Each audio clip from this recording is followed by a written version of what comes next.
Good evening and welcome. Let's take a look at the top story that we are tracking for you. The second impeachment trial of former President Donald Trump is set to begin in a few hours from now. The trial is a history-making moment for the institution of the presidency, and it could have lasting political repercussions on the Republican Party. Now, Trump has already claimed the unwelcome distinction of being the first president to be impeached twice. A year ago, his first Senate trial ended in acquittal. The new trial is most likely headed towards the same outcome, especially after all but 5 Republican senators who had voted to dismiss the trial as unconstitutional last month. The remaining 17 Republicans would need to join all 50 Democrats to convict Donald Trump of the charge that he faces, the incitement of insurrection at the Capitol. The proceedings will nevertheless be filled with high-stakes legal and political calculations. The House impeachment managers have an opportunity to present a vivid portrait of a truth-defying president who stirred up his supporters to wage a deadly assault on the Capitol. The trial is expected to be fast. Each side has up to 16 hours to make their case, and a final vote on whether to convict or acquit Donald Trump could take place as early as next week. The timeline would make it the fastest impeachment trial for a president in American history. But the never-seen-before spectacle of an ex-commander-in-chief being held accountable will be the final chapter of Donald Trump's legacy. The simple question posed by the impeachment trial is whether a president who loses re-election can get away with a violent coup attempt in a desperate bid to stay in power.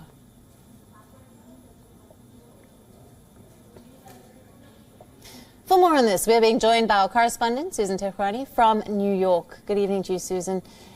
Let's jump right in. How is the impeachment trial, specifically the second one, consequential to U.S. politics?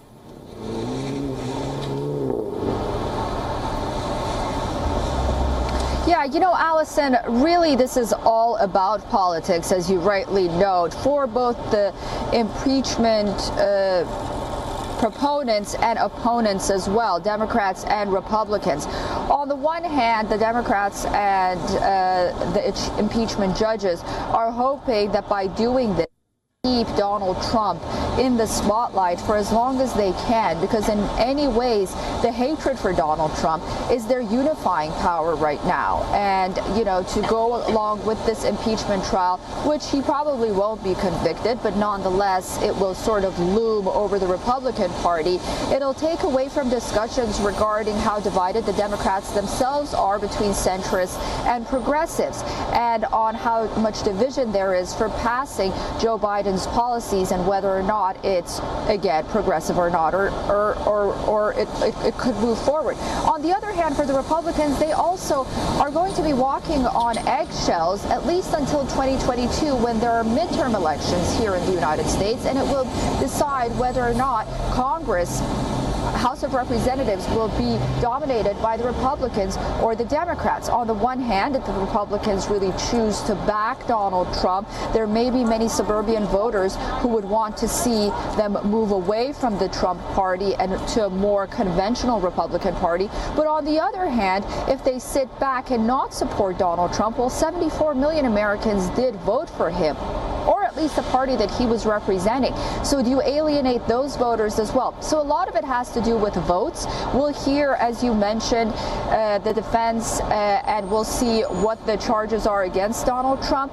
But for many analysts, they agree that the incitement of an insurrection is perhaps taking it a step too far, just for the fact that there may not be enough evidence to really argue that it was because of the Capitol riots that perhaps the presidency of Joe Biden would have been in jeopardy, or that a coup would have been launched in the United States. But I think there is consensus that what happened on January 6th was very detrimental.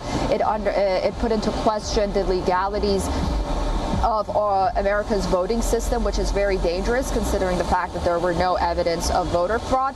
But, you know, that's all really sort of that discussion is in the past. Today, it's all about whether or not trying a former U.S. president is even constitutional in the first place, and we'll hear from both sides. Not Donald Trump. He won't be in Washington. He's eager to get back to private life and possibly start his own form of political activism, I guess is what you would call someone as a private citizen, to move on with his rallies and messages that he wants to get across. Susan, you have touched on it. I just want to go deeper into this. Will the Republican Party hold Trump accountable for the effect that he had on American politics? And how will the party's decision then reflect on their image?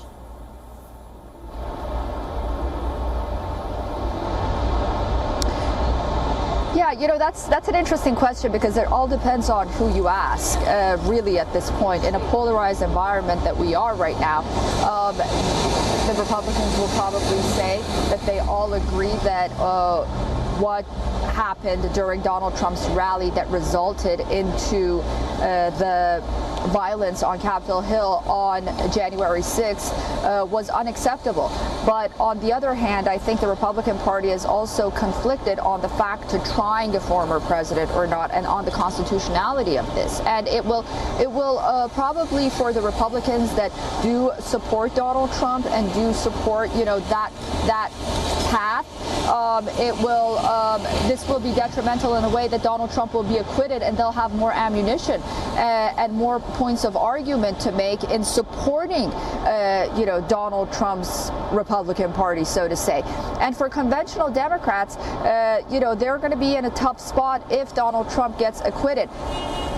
Maybe on the surface right now, it'll be a victory to impeach a president, impeach a former president.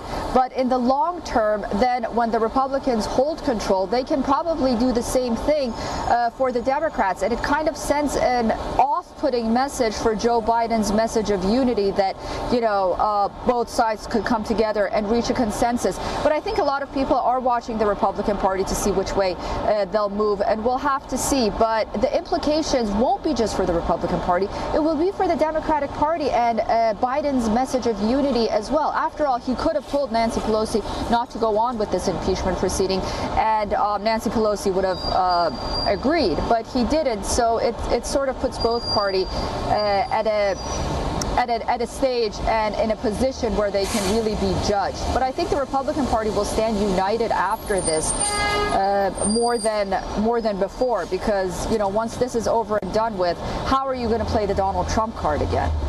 Right, and Susan, what will the consequences be of this on Joe Biden's presidency? Yeah, that's probably the most important issue that a lot of people will be watching, because, as we talked about right now, Allison, on the Republican Party, it's clear that, this is something that they have to decide on and reach a consensus on. But for the Democrats, again, it'll be that message of unity that Joe Biden ran on, and whether or not even if Donald Trump is acquitted, whether or not the Republicans will have a sour taste in their mouth and will be willing to work with the Biden administration on, for example, a $15 federal minimum wage for Americans, on his $2 trillion package. And even though they did agree on some points of it, there will be some nitty-gritty in there that the Republicans can really, not want to work with the Democrats, because they basically found out that when the Democrats have control of the House and the Senate, then they just go full force against the Republicans, and there wasn't really a place in the middle. So they'll probably gear up for 2022 and even 2024 to sort of get that majority and then work with their majority against the Democrats. And the American system isn't really built that way. It was built on checks and balances and on these frictions. So it really puts into question how American politics wants to proceed from this day forward. Susan, thank you. It's great to speak to you, and thanks for all that analysis and helping us unpack all the details there. WION, now available in your country. Download the app now. Get all the news on the move.